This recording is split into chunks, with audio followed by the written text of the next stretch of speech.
Sukarno, o homem que se tornaria o pai da independência da Indonésia, nasceu num mundo à beira da mudança. Ele emergiu em um período de grande agitação e transformação. Era 6 de junho de 1901, e a ilha de Java, onde ele respirou pela primeira vez, ainda estava sob o jugo do domínio colonial holandês. A paisagem era marcada pela presença estrangeira e pela luta silenciosa dos nativos. Sua cidade natal, Surabaya, era uma cidade portuária movimentada, um caldeirão de culturas e etnias, um microcosmo do arquipélago que ele mais tarde uniria. As ruas fervilhavam com uma mistura de línguas, tradições e histórias. Até mesmo a própria linhagem de Sukarno refletia a rica tapeçaria da Indonésia. Sua família era um exemplo vivo da diversidade que ele tanto valorizaria.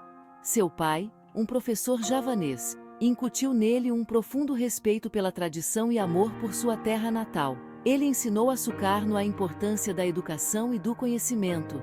Sua mãe, originária da casta Brahmani balinesa, imbuiu-o de uma profundidade espiritual e uma apreciação pelas diversas religiões que coloriam a paisagem indonésia. Ela lhe mostrou a beleza da espiritualidade e da fé. Esta educação multicultural incutiu no jovem Sukarno uma compreensão inata do mosaico intrincado que era a Indonésia, uma tapeçaria tecida a partir de diversos fios, mas unida por um destino compartilhado. Ele aprendeu a ver a unidade na diversidade. Crescendo neste ambiente, Sukarno testemunhou em primeira mão as disparidades gritantes entre os colonizados e os colonizadores.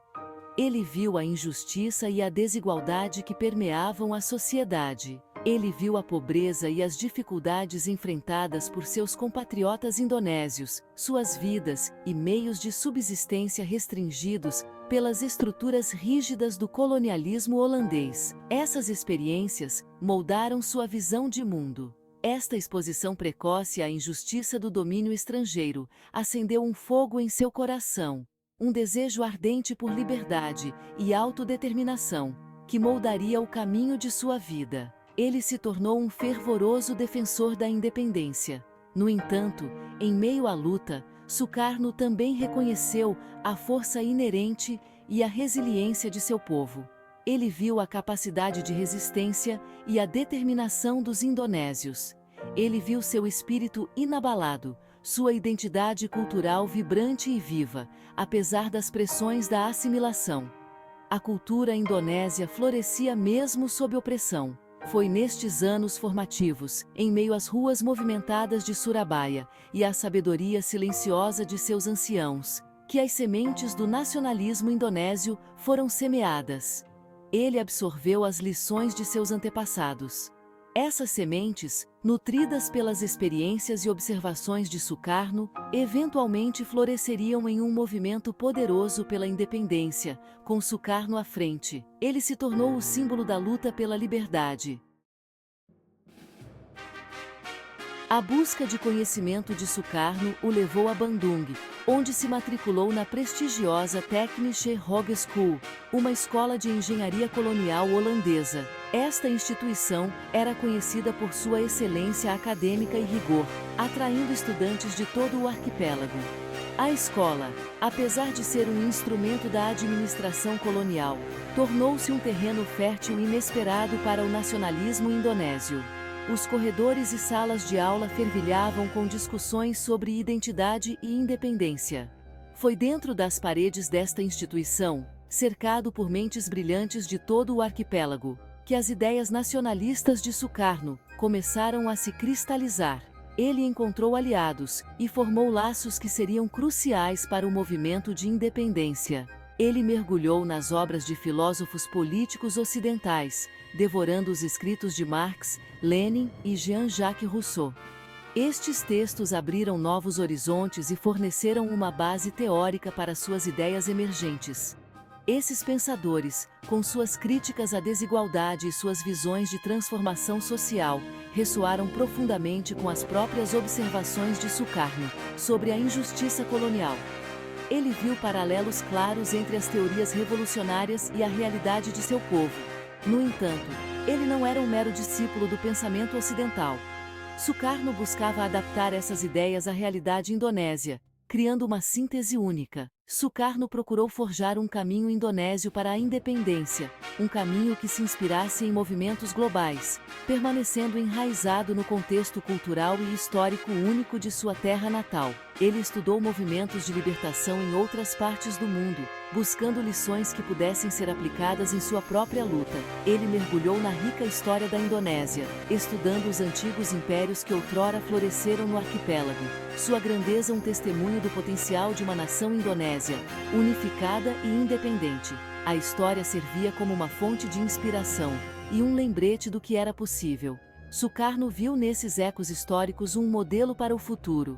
Um futuro onde a Indonésia se ergueria novamente no cenário mundial, livre das algemas do colonialismo.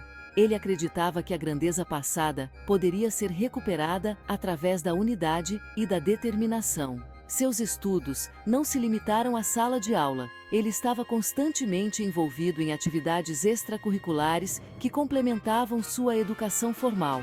Sukarno era um fervoroso defensor do poder do diálogo e do debate. Ele acreditava que através da troca de ideias, soluções inovadoras poderiam ser encontradas para os desafios enfrentados pela Indonésia. Ele se envolveu em discussões apaixonadas com colegas estudantes, seu intelecto aguçado e carisma atraindo outros para sua causa.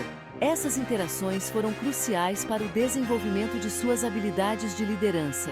Reconhecendo o poder da comunicação, ele aprimorou suas habilidades oratórias, transformando-se em um orador cativante, capaz de inflamar a imaginação de seus ouvintes. Sua capacidade de articular uma visão clara e inspiradora era uma de suas maiores forças.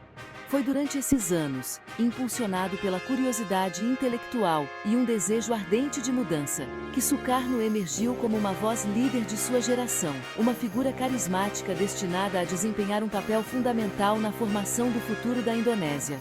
Ele estava se preparando para os desafios que viriam, com uma visão clara e uma determinação inabalável.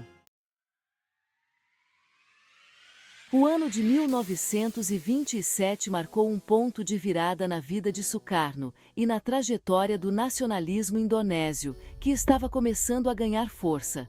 Foi nesse ano que ele, juntamente com um grupo de indivíduos com ideias semelhantes, fundou o Partido Nacional Indonésio, ou PNI, um marco significativo na luta pela independência. Este nascente partido político, nascido de um desejo compartilhado de autodeterminação, se tornaria o veículo para a visão de Sukarno de uma Indonésia livre e independente, um sonho que ele nutria profundamente. O PNI, sob a liderança de Sukarno, defendia uma estratégia de não cooperação com as autoridades coloniais holandesas, uma tática que visava enfraquecer o controle colonial. Ele acreditava que a verdadeira independência só poderia ser alcançada rompendo as correntes da dependência colonial e forjando um novo caminho baseado na autossuficiência e na unidade nacional, valores que ele promovia incansavelmente. A mensagem de Sukarno ressoou profundamente com o povo indonésio, cansado da opressão e ansioso por mudança, encontrando nele um líder que articulava suas aspirações. Seu carisma e poderosas habilidades de oratória provaram ser inestimáveis, cativando audiências e inspirando ação. Ele viajou extensivamente por todo o arquipélago, angariando apoio para o movimento de independência, visitando tanto áreas urbanas quanto rurais.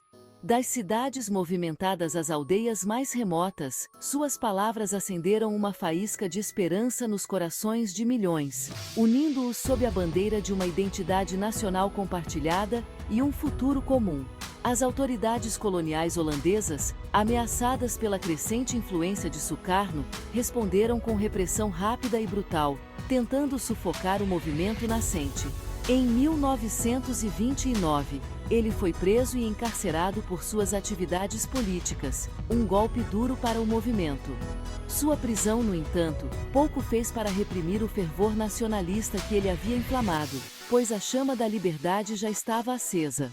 Em vez disso, solidificou ainda mais sua imagem como um símbolo de resistência, um mártir pela causa da independência da Indonésia, inspirando ainda mais pessoas a se juntarem à luta.